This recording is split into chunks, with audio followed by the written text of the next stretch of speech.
Bonjour à tous et bienvenue sur le stand d'Orange où nous allons parler des objets connectés. Alors je vais m'adresser aux internautes qui nous suivent puisque on est en direct de Vivatech, en live, donc sur les réseaux sociaux, sur Periscope, sur YouTube. Donc n'hésitez pas à partager vos commentaires, vos impressions, à poser vos questions, à réagir aussi avec des likes et surtout à nous taguer avec le hashtag Orange Startup. Donc comme je vous le disais, on est là pour parler de l'Internet des objets connectés. Et sans plus attendre, je vais accueillir nos trois invités à qui vous allez réserver un accueil chaleureux. Sophie Marchand, directrice adjointe du programme IoT Orange. Guillaume Tardiveau, directeur du domaine de recherche Digital Entreprise Orange Lab Research. Et Patrick Fichou, cofondateur et directeur général HX Experience. Merci de les accueillir chaleureusement en les applaudissant. Ah, vous avez très très chaud là, hein. Vous n'arrivez carrément plus à applaudir du tout, quoi. Alors nous sommes ici, comme je vous le disais aujourd'hui, pour évoquer les opportunités prometteuses de l'Internet des objets connectés, des objets qui, partout autour de nous, vont communiquer entre eux, avec nous, avec nos collègues, avec nos amis. Bref, un monde où les objets vont se mettre à ressentir, à deviner, peut-être à anticiper même ce que nous pensons. On va le savoir dans quelques instants. Et surtout, on va décrypter ensemble les enjeux qui sont liés à ce secteur prometteur de l'Internet des objets connectés. Et on va le faire tout de suite avec Sophie, vers qui je me tourne. Bonjour Sophie, merci d'être avec nous aujourd'hui. Bonjour à tous. Donc Orange, je ne sais pas si vous le savez, mais moi je ne le savais pas, Orange compte évidemment parmi les acteurs majeurs de l'Internet des objets en Europe, mais le groupe Orange gère près de 15 millions d'objets connectés et traite chaque minute 330 millions de données. Alors ma question, Sophie, elle est très simple. Est-ce que vous pourriez nous donner des exemples concrets de l'offre IoT qui aujourd'hui est proposée par Orange? Mais surtout, on veut des exemples concrets qu'on puisse tous comprendre. D'accord. Alors tout d'abord, Orange dans l'IoT, c'est des offres pour le grand public et pour les entreprises. Donc comme vous l'avez dit, en Europe, dans les pays où nous sommes présents, mais j'ai envie de dire même au-delà, notamment à travers Orange Business Services qui va proposer ses services dans le monde entier. Alors ces offres, elles vont servir à connecter des objets, bien sûr, on va partir du réseau, notre premier métier, mais surtout elles vont apporter un service complet pour que la donnée générée par cet objet puisse être utile pour l'utilisateur final. Donc concrètement, dans le monde de l'entreprise, je pense à l'offre DataVenu. Donc DataVenu, on va partir de l'objet. Alors sur les objets, nous avons maintenant une marketplace qui s'appelle DataVenu Market, où nos clients peuvent trouver tout un catalogue d'objets qui ont été présélectionnés par Orange pour répondre à des usages, par exemple dans l'industrie ou dans la Smart City. Ensuite, à partir de cet objet, on va proposer une solution de connectivité qui là aussi répondent à l'usage prévu sur cet objet. Donc en France, c'est notamment le réseau LoRa, qui est un réseau qui permet de connecter des objets en bas débit tout en préservant la batterie de l'objet. Donc sur le réseau LoRa, nous avons maintenant une couverture nationale. Et en complément de ce réseau LoRa, on va cette année déployer une technologie qui s'appelle LTE-M, qui permet de connecter des objets qui ont besoin d'un petit peu plus de débit, tout en ayant toujours cette capacité de préserver la batterie. Par exemple, une caméra de vidéosurveillance sera sur ce réseau LTE-M, ou bien des objets qui ont besoin de se déplacer, des objets qui demain, en grand public, une montre qui a besoin de la voix. Et donc, après, une fois qu'on a apporté la connectivité à l'objet, comme je le disais au début, le plus important pour l'utilisateur final, c'est le service qu'on va apporter. Donc, pour apporter un service, nous avons une plateforme qui s'appelle LiveObject, qui va stocker et gérer les données des objets. Et sur cette plateforme vont être développés un certain nombre d'applicatifs. Donc, soit des applicatifs de nos partenaires, on va en parler, soit des applicatifs développés par Orange. Et je pense par exemple à Smart Tracking, qui permet de géolocaliser des biens et des équipements pour un usage logistique ou d'industrie. Et peut-être pour terminer, comme je le disais au début, il y a aussi les offres du monde grand public. Donc pour donner un exemple, dans le monde du grand public, ce qu'on veut faire notamment, c'est sécuriser sa maison. Alors en Espagne, on a lancé une offre qui s'appelle Smart Security. qui permet, à partir de caméras et capteurs installés dans la maison, de prévenir s'il se passe quelque chose d'anormal et d'envoyer un partenaire qui est un professionnel de la sécurité pour intervenir au domicile. Bon, alors en tout cas, c'est très prometteur. Et justement, on va s'intéresser avec vous, Patrick, au Smart Building.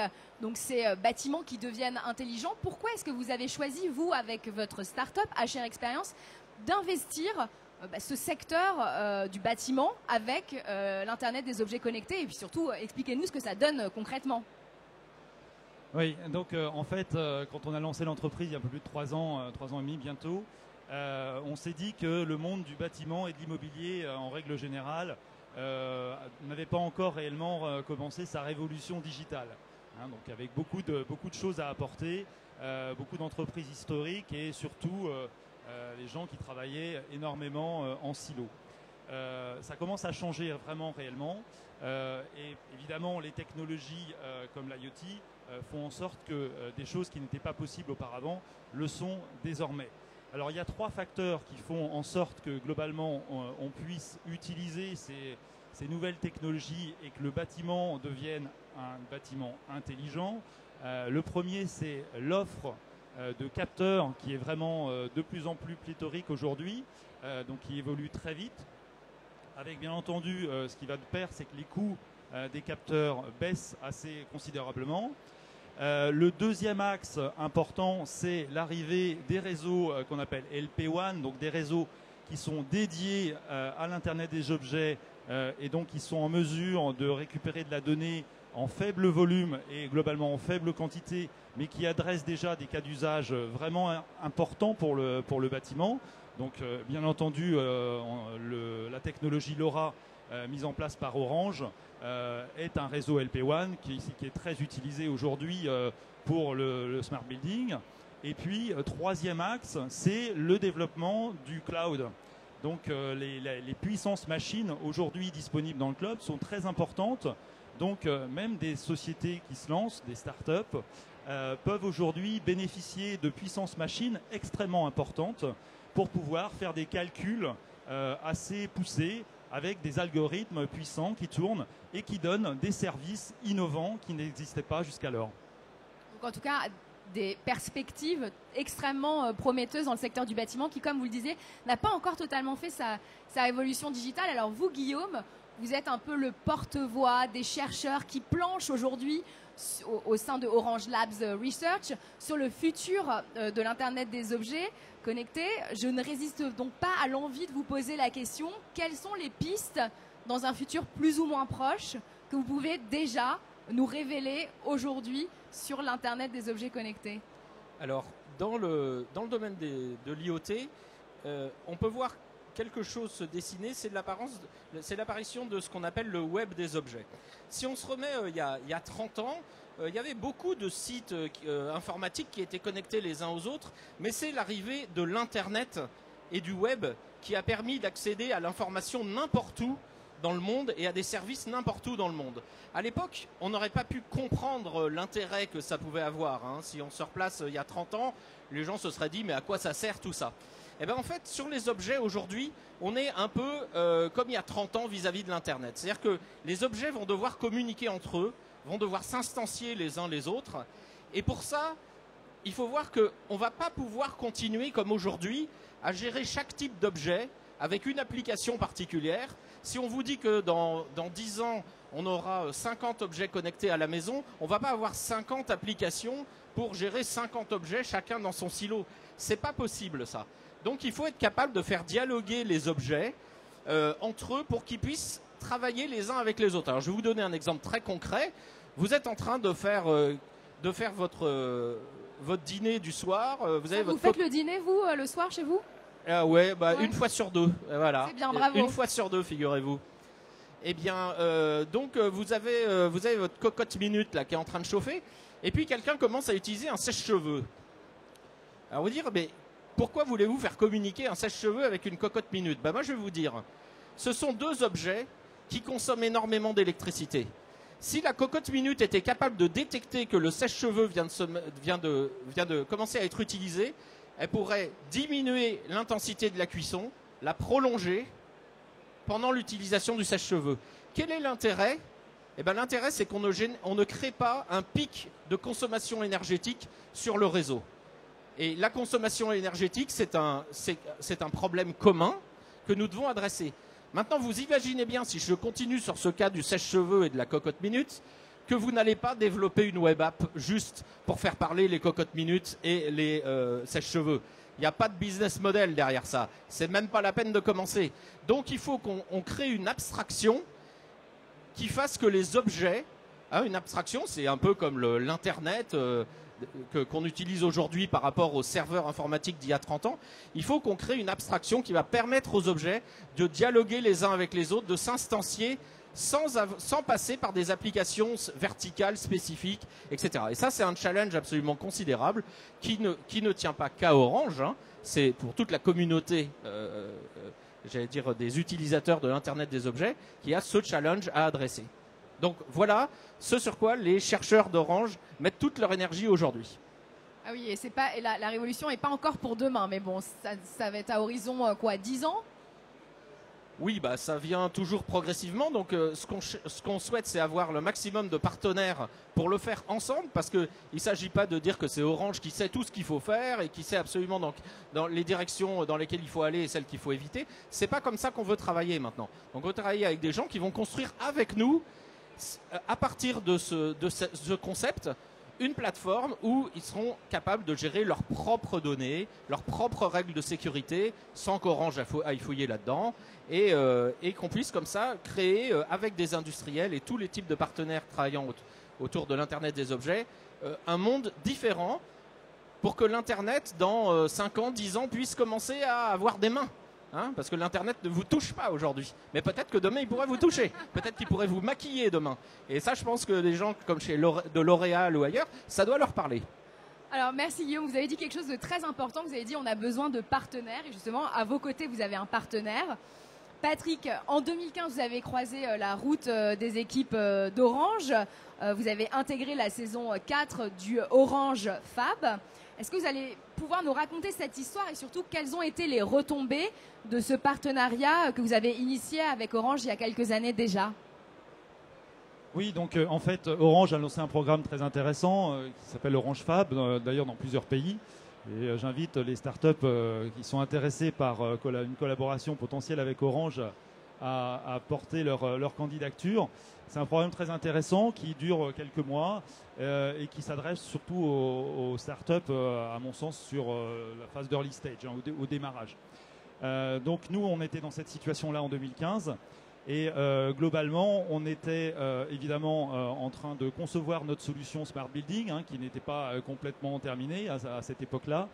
Et le fait de discuter déjà avec un opérateur comme Orange sur des solutions innovantes qu'on voulait lancer sur le marché, eh bien, ça permettait déjà d'avoir un premier retour sur la pertinence de notre solution par rapport à ne serait-ce que l'utilisation de cette solution à l'intérieur même d'Orange, puisqu'ils ont plusieurs milliers de bâtiments aujourd'hui qu'ils doivent gérer. Donc Orange peut être partenaire, mais peut être aussi des clients pour nous. Donc on a pu échanger assez fortement avec les équipes immobilières d'Orange et avoir des premiers retours.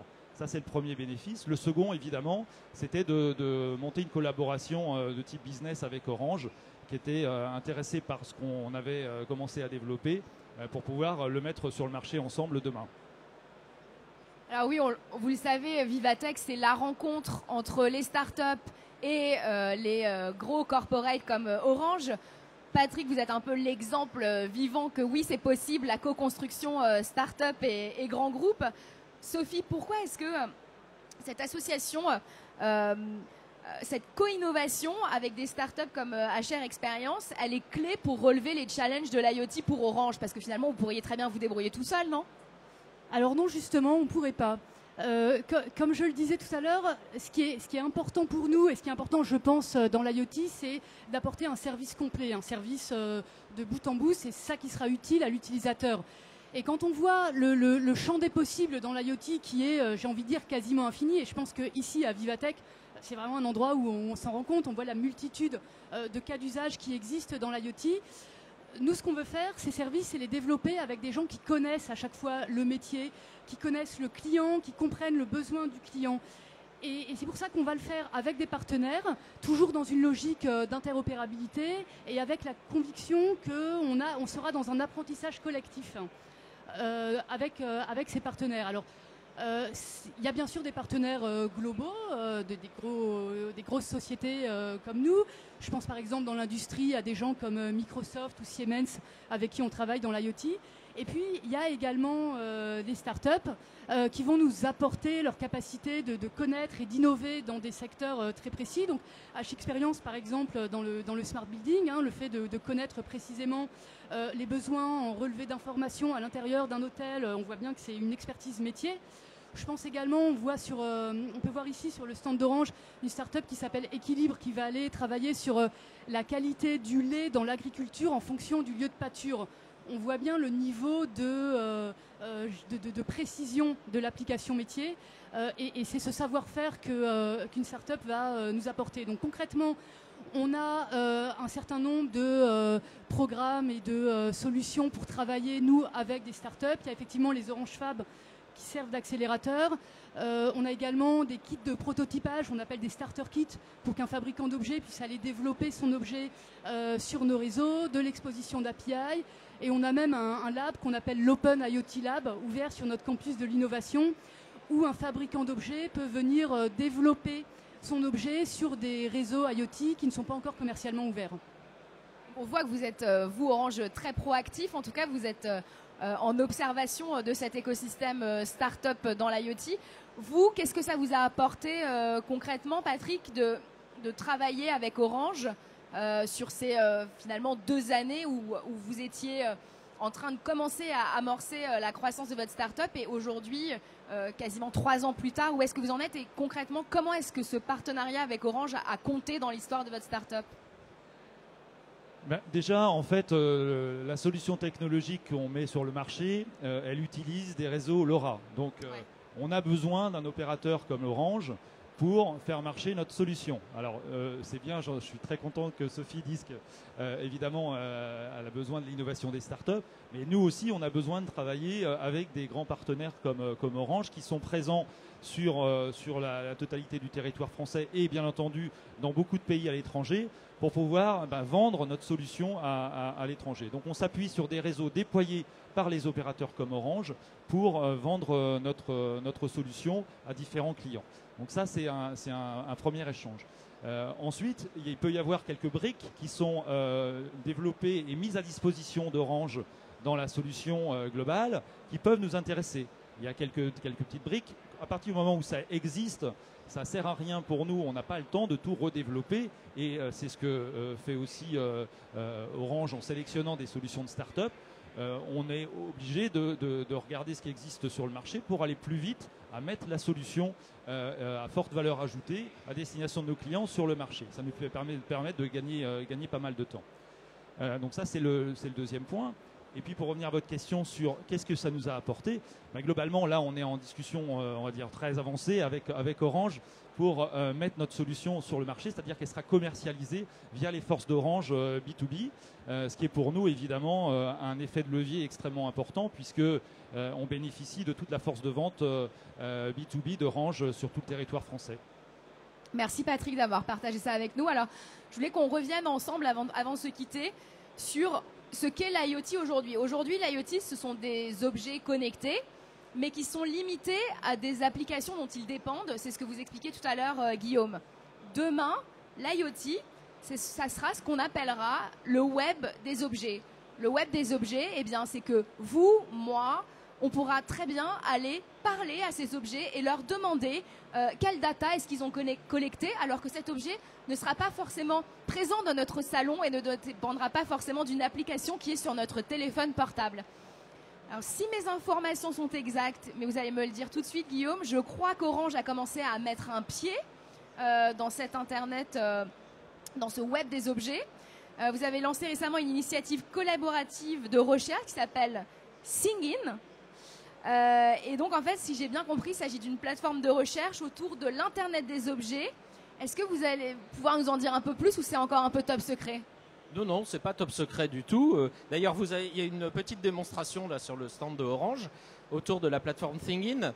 Alors Thing, on comprend bien, hein, c'est l'objet.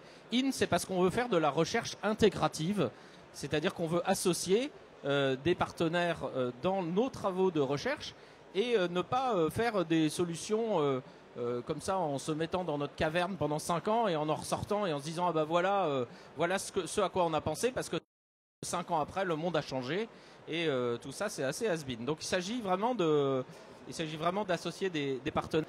Et l'idée, c'est que chacun puisse uploader des objets et commencer à regarder comment ils peuvent interagir avec d'autres. Donc, on a déjà plusieurs dizaines de millions d'objets qui sont uploadés dans la base et qui vont pouvoir commencer à interagir avec ceux que des partenaires pourraient amener. Non pas sur la base de je fais ma petite application dans mon coin, mais plutôt de voilà, quels sont les services ou produits qu'un objet pourrait fournir et qui pourraient intéresser une entreprise ou une autre ou une administration. Par exemple, vous avez beaucoup de collectivités locales qui ont un nombre considérable d'objets et qui n'ont pas forcément les moyens de les administrer et d'en tirer le meilleur profit, de leur faire des scénarios. Hein, et ça paraît complètement dingue de se dire je vais faire des scénarios à des objets. Ben non, enfin oui, ça paraît dingue maintenant, mais dans 10 ans, ça nous paraîtra complètement normal. Ça nous paraissait dingue il n'y a pas très longtemps quand on pensait à l'idée de parler à son téléphone. Hein. Aujourd'hui, tout le monde parle à Siri, donc... Exactement, exactement. Mais vous voyez, par exemple, je sais pas, moi, il y a le feu dans un bâtiment, les pompiers arrivent en bas. Souvent il y a pas mal de fumée et ils ne savent pas où est le feu en général. Le fait de dire je veux que les lampes s'allument pour permettre aux pompiers de se diriger dans cette atmosphère très enfumée vers l'endroit où il y a une urgence, et ben ça c'est, là encore on ne va pas développer une application pour ça. Il faut être capable d'instancier les objets de manière un peu abstraite et leur demander de faire des choses. Donc tout le monde est bienvenu sur la plateforme ThingIn. À développer ses propres API, à gérer ses propres règles de sécurité, à définir son propre business model. On veut pas être là-dessus. Alors, nous, on peut aimer les GAFA, hein, ou les aimer plus ou moins, pas être sûr, etc. C'est pas trop le problème. Ce qu'il y a, c'est que nous, le modèle de business dans lequel on veut s'insérer, c'est pas celui-là. Nous, on veut quelque chose de différent, où on a vraiment des plateformes qui permettent à chacun de développer son business de manière complètement équitable entre tous les acteurs, sans se dire que c'est Orange qui va capter toute la plus-value autour d'une initiative. Ça, c'est notre façon de voir les choses sur l'Internet des objets. Alors, ce que j'entends aussi dans ce que vous décrivez, dans votre façon de voir les choses, c'est s'appuyer sur un écosystème. Alors évidemment, vous allez avoir envie de me jeter des fléchettes en vous disant que j'enfonce encore une porte ouverte, mais l'écosystème, c'est super important. Et donc de temps en temps, c'est bien de rappeler les basiques. Et vous allez nous expliquer, Patrick, pourquoi vous, l'écosystème, c'est clé dans la réussite de votre start-up aujourd'hui dans le secteur de l'Internet des objets.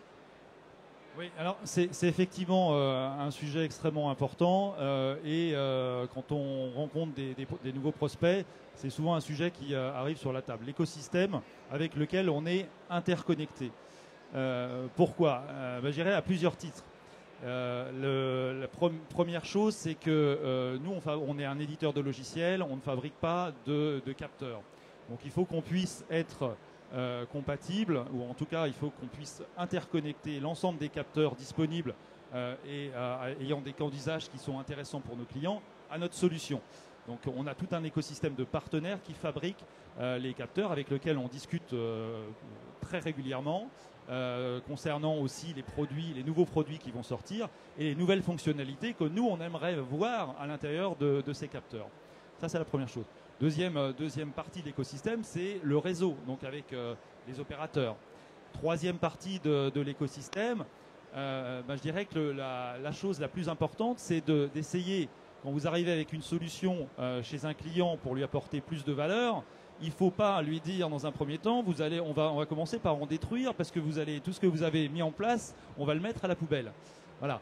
Donc évidemment, il faut lui dire, écoutez, nous on est capable de s'interconnecter avec toute la solution qui a été déployée jusqu'à maintenant, ce qui pérennise complètement son investissement et qui fait de votre solution une offre encore plus à forte valeur ajoutée. Donc ça, c'est vraiment fondamental. On peut prendre des exemples. Dans le domaine du bâtiment, il y a tout ce qu'on appelle la gestion technique du bâtiment, qui sont des solutions qui ont été mises en place depuis des années, qui donnent plus ou moins satisfaction à leurs clients. Mais peu importe, elles sont là, elles ont un rôle. Et nous, on s'interconnecte avec ces solutions-là pour aller récupérer des informations issues de capteurs qui sont déjà positionnés dans le bâtiment. L'objectif, ce n'est pas de rajouter des capteurs quand il y en a eu déjà de positionnés. On peut s'interconnecter. De plus en plus, il y a des fabricants d'équipements qui connectent eux-mêmes leurs équipements. Dans ce cas-là, il est bien plus simple pour nous d'aller discuter avec le fabricant de ces équipements-là pour s'interconnecter via des API, donc via le cloud, en fait, en 2 mots, pour récupérer les informations qui nous intéressent et qui intéressent nos clients. Et une fois qu'on a fait ces intégrations une fois, eh bien, elles peuvent servir à l'ensemble de nos clients derrière. Donc vous voyez que plus on avance, plus la richesse de la solution d'H-Experience est importante. Et donc plus les clients s'intéressent à ce que l'on fait parce qu'ils trouvent tous les jours davantage de valeur. Merci Patrick et merci à vous trois pour ces éclairages sur l'Internet des objets connectés. Nous, on se retrouve dans 5 minutes pour la prochaine table ronde sur l'intelligence artificielle. Vous allez voir, il y a aussi des belles promesses. Merci beaucoup, on peut les applaudir. Merci. Merci.